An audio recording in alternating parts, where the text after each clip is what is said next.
கலைஞர் மு. கருணாநிதி அவர்களின் 99வது பிறந்த நாளை முன்னிட்டு கோவை மாநகர் மேற்கு மாவட்டம் 22வது வார்டில் திராவிட மாடல் அரசின் ஓராண்டு சாதனை விளக்க தெருமுனை கூட்டம் நடைபெற்றது.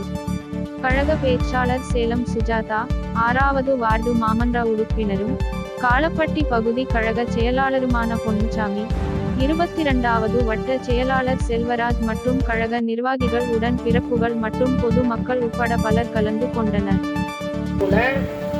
எங்குமே வேலை பார்க்க முடியல.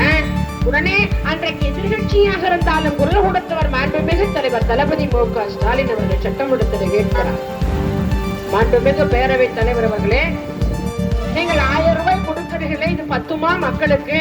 உடனே எடப்பாடி பழனிசாமி சொல்றாரு, நாங்க 1000 ரூபாய் தான் கொடுப்போம், எங்கிட்ட கஜானா காலி, நீங்க வேணா மீதி கொடுங்க அப்படின்னு சொல்றாரு. யாரு?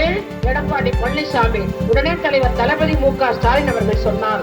என்ன சொன்னார் தெரியுமா? அடுத்த ஆண்டு காலம் திராவிட முன்னேற்ற கழகம் ஆட்சிக்கு வரும், மீதி 4000 ரூபாய் கொடுப்பேன் என்று சொல்லி ஆட்சிக்கு வந்த பிறகு 4000 ரூபாய் கொடுத்து தமிழ்நாட்டு மக்களை காப்பாற்றியவர் தலைவர் தளபதி மு. க. ஸ்டாலின். இதுதான் திராவிட மாடல் ஆட்சி.